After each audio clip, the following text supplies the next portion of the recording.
Hi everybody, and welcome to From the Shelf. I'm Miss Cindy from the South Brunswick Public Library, and today we are going to start a new journey together where we'll read through The Wind in the Willows by Kenneth Grahame.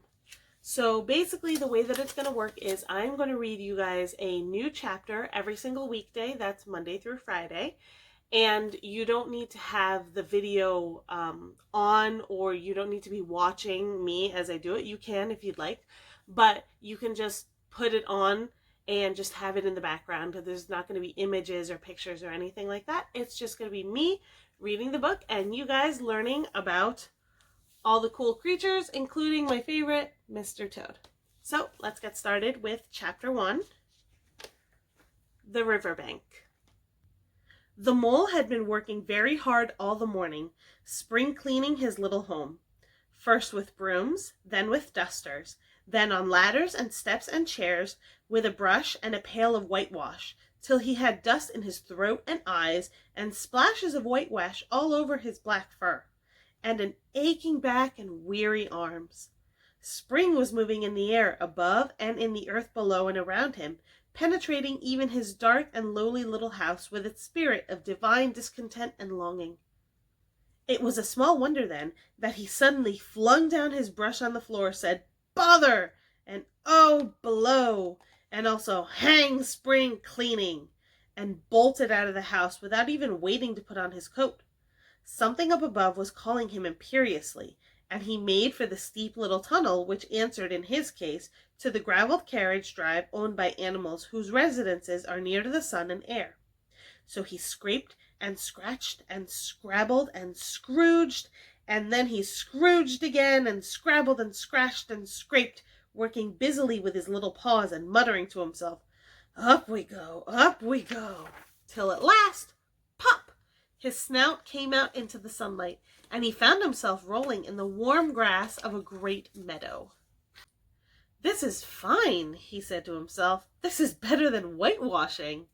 The sunshine struck hot on his fur, soft breezes caressed his heated brow, and after the seclusion of the cellarage he had lived in so long, the carol of happy birds fell on his dulled hearing almost like a shout. Jumping off all his forelegs at once, in the joy of living and the delight of spring without its cleaning, he pursued his way up across the meadow till he reached the hedge on the further side. "Hold up," said an elderly rabbit at the gap. "Sixpence for the privilege of passing by the private road." He was bowled over in an instant by the impatient and contemptuous mole, who trotted along the side of the hedge, chaffing the other rabbits as they peeped hurriedly from their holes to see what the row was about. Onion sauce, he remarked jeeringly, and was gone before they could think of a thoroughly satisfactory reply. Then they all started grumbling at each other. "How stupid you are! Why didn't you tell him?" "Well, why didn't you say?" "You might have reminded him," and so on in the usual way. But of course it was then much too late, as is always the case. It all seemed too good to be true.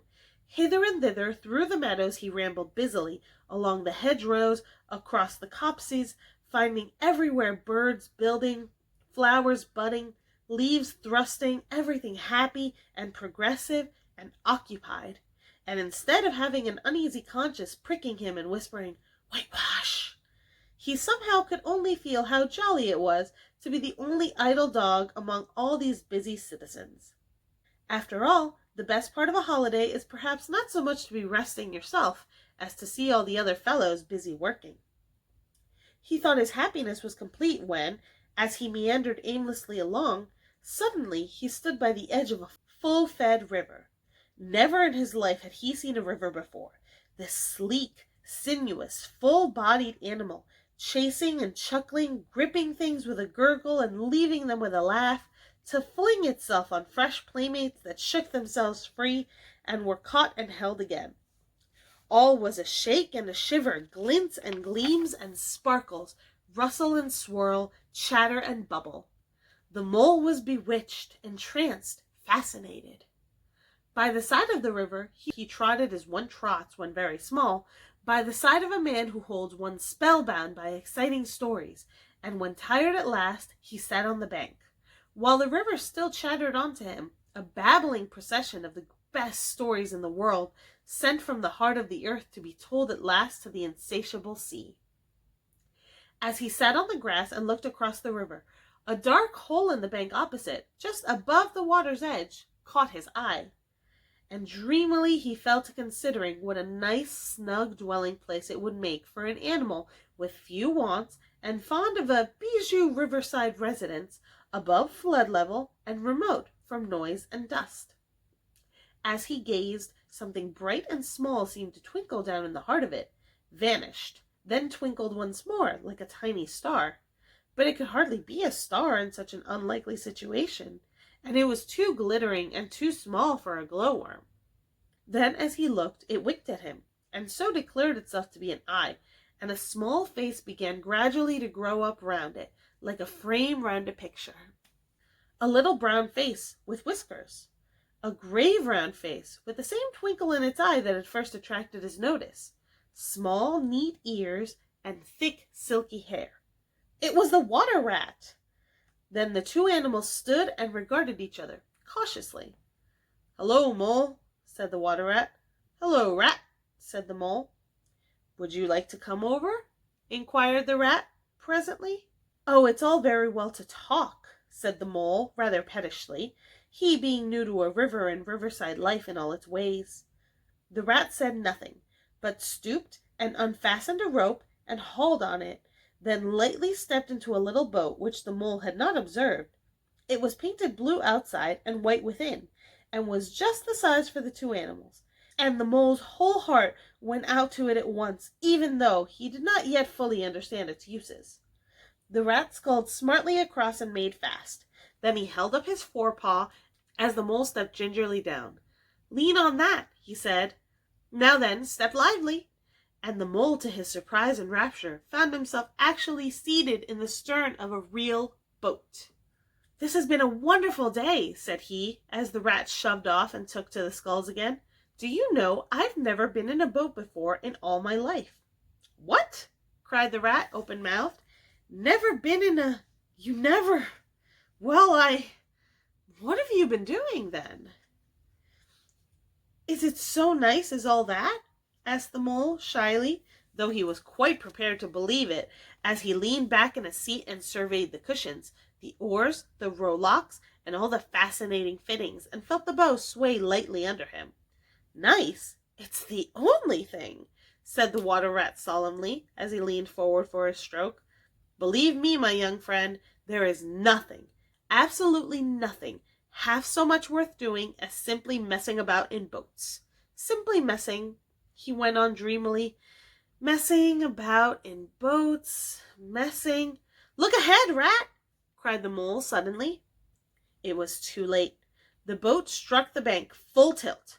The dreamer, the joyous oarsman, lay on his back with the bottom of the boat, his heels in the air. "About in boats or with boats," the rat went on composedly, picking himself up with a pleasant laugh. "In or out of 'em, it doesn't matter. Nothing seems really to matter. That's the charm of it. Whether you get away or whether you don't, whether you arrive at your destination or whether you reach somewhere else, or whether you never get anywhere at all, you're always busy and you never do anything in particular. And when you've done it, there's always something else to do, and you can do it if you'd like, but you'd much better not. Look here, if you've really got nothing else on hand this morning, supposing we drop down the river together and have a long day of it." The Mole waggled his toes from sheer happiness, spread his chest with a sigh of full contentment, and leaned back blissfully into the soft cushions. "What a day I'm having! Let us start at once." "Hold hard a minute, then," said the rat. He looped the painter through a ring in his landing stage, then climbed up his hole above, and after a short interval reappeared, staggering under a fat wicker luncheon basket. "Shove that under your feet," he said to the Mole, as he passed it down into the boat. Then he untied the painter and took the sculls again. "What's inside of it?" asked the Mole, wriggling with curiosity. "There's cold chicken inside of it," replied the rat briefly. Cold tongue, cold ham, cold beef, pickled gherkin salad, French rolls, cress and wedges, spotted meat, ginger beer, lemonade, soda, water. Oh, stop, stop, cried the mole in ecstasies. This is too much. Do you really think so? Inquired the rat seriously. It's only what I always take on these little excursions, and the other animals are always telling me that I'm a mean beast and cut it very fine. The mole never heard a word he was saying. Absorbed in the new life he was entering upon, intoxicated with the sparkle, the ripple, the scents, and the sounds and the sunlight, he trailed upon the water and dreamed long waking dreams. The water rat, like the good fellow he was, sculled steadily on and forbore to disturb him. I like your clothes awfully, old chap, he remarked after some half-hour or so had passed. I'm going to get a black velvet smoking suit myself some day as soon as I can afford it. I beg your pardon, said the mole, pulling himself together with an effort.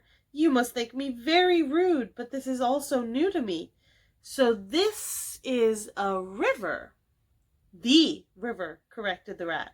And you really live by the river? What a jolly life! By it and with it and on it and in it. It's brother and sister to me, and aunts and company and food and drink and washing. It's my world and I don't want any other. What it hasn't got is not worth having, and what it doesn't know is not worth knowing. Oh, the times we've had together, whether in winter or summer, spring or autumn. It's always got its fun and its excitements. When the floods are on in February, and my cellars and basement are brimming with drink that's no good to me, and the brown water runs by my best bedroom window, or again, when it all drops away and shows patches of mud that smell like plum cake, and the rushes and weed clog the channels, and I can potter about dry-shod over most of the bed on it and find fresh food to eat, and things careless people have dropped out of boats. But isn't it a bit dull at times? The mole ventured to ask. Just you and the river and no one else to pass a word with? No one else to... Well, I mustn't be hard on you, said the rat. You're new to it, and of course you don't know. The bank is so crowded nowadays that many people are moving away altogether. Oh no, it isn't what it used to be at all. Otters, kingfishers, dabchicks, moorhens, all of them about all day long and always wanting you to do something, as if a fellow had no business of his own to attend to.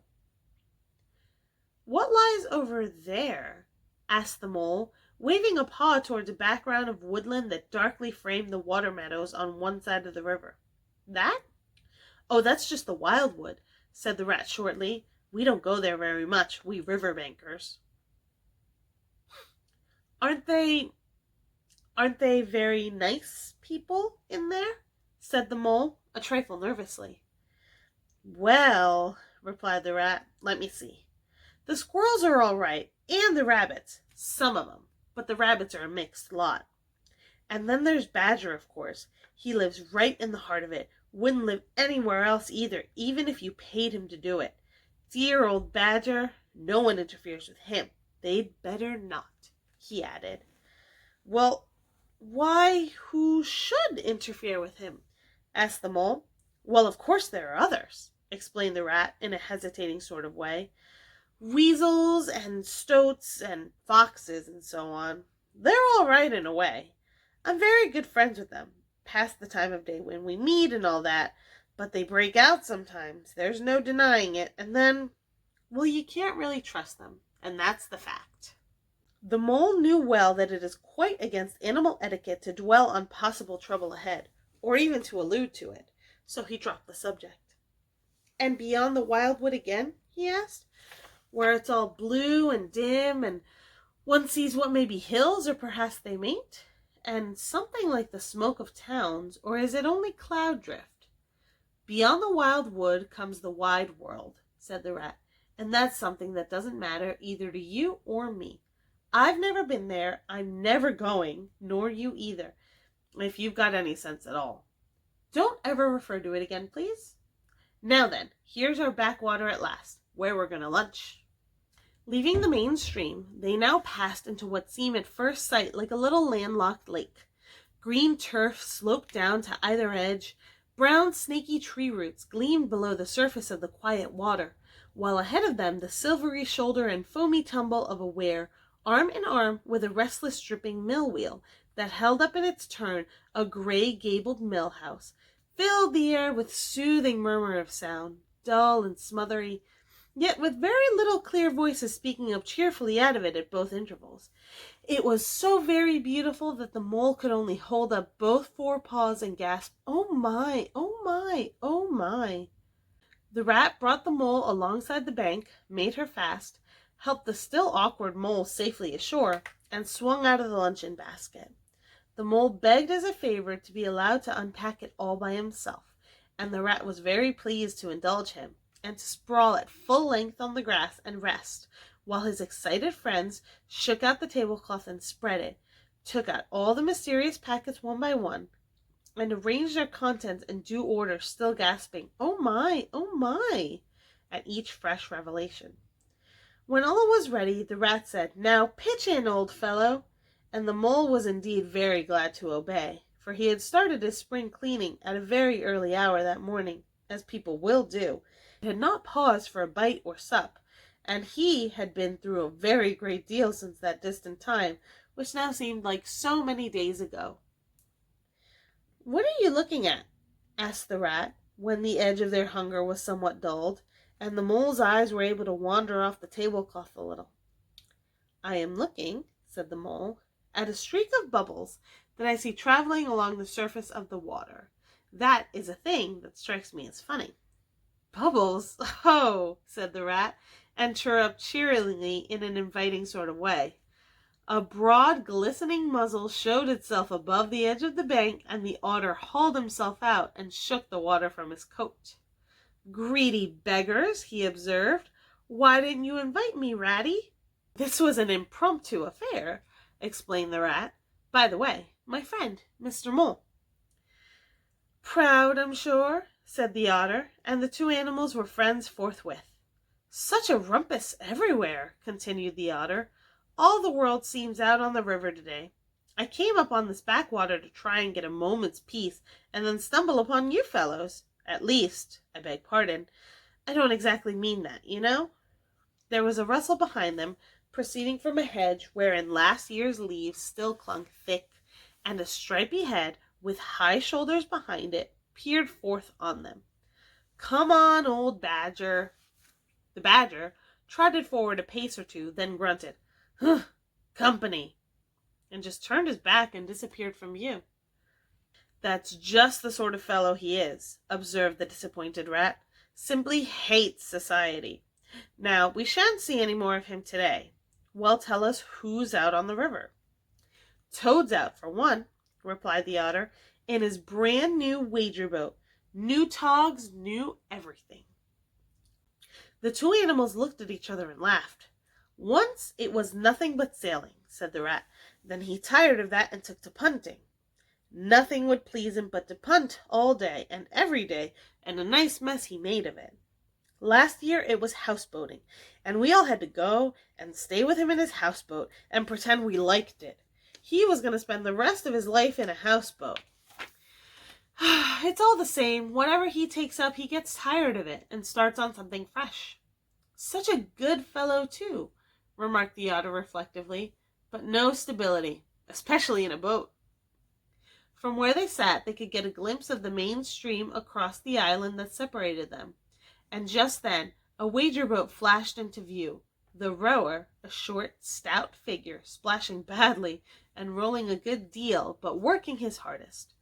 The rat stood up and hailed him, but Toad, for it was he, shook his head and settled sternly to his work.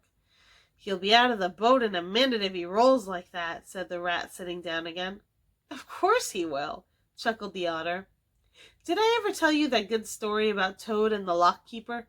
It happened this way. Toad—" An errant mayfly swerved unsteadily athwart the current in the intoxicated fashion affected by young bloods of mayflies seeing life. A swirl of water and a cloop, and the mayfly was visible no more. Neither was the otter. The mole looked down. The voice was still in his ears, but the turf whereon he had sprawled was clearly vacant. Not an otter to be seen, as far as the distant horizon. But again there was a streak of bubbles on the surface of the river. and the mole recollected that animal etiquette forbade any sort of comment on the sudden disappearance of one's friends at any moment for any reason, or no reason whatsoever.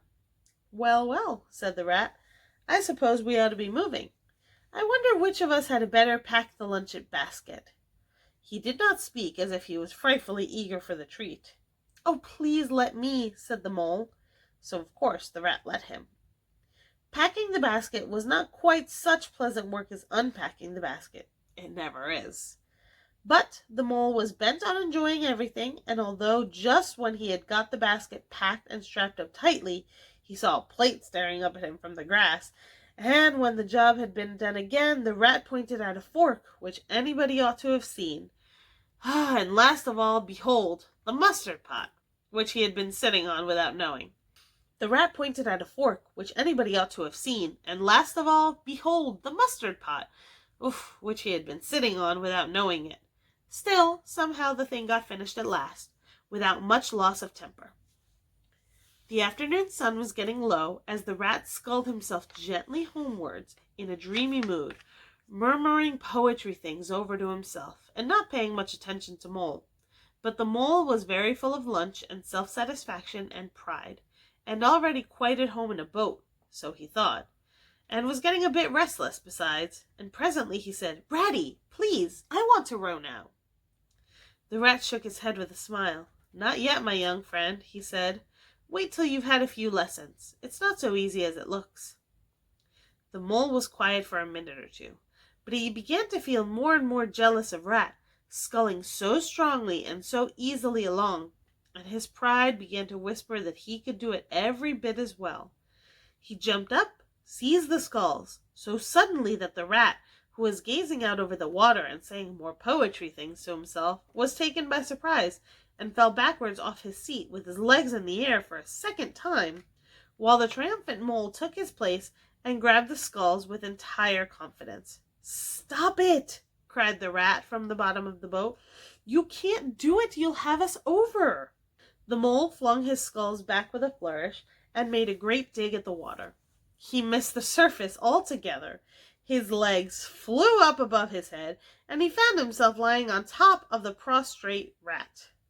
Greatly alarmed, he made a grab at the side of the boat, and the next moment, sploosh! Over went the boat, and he found himself struggling in the river. Oh my, how cold the water was, and oh, how very wet it felt! How it sang in his ears as he went down, down, down!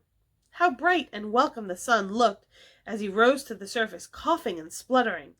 How black was his despair when he felt himself sinking again! Then a firm paw gripped him by the back of his neck. It was the rat, and he was evidently laughing.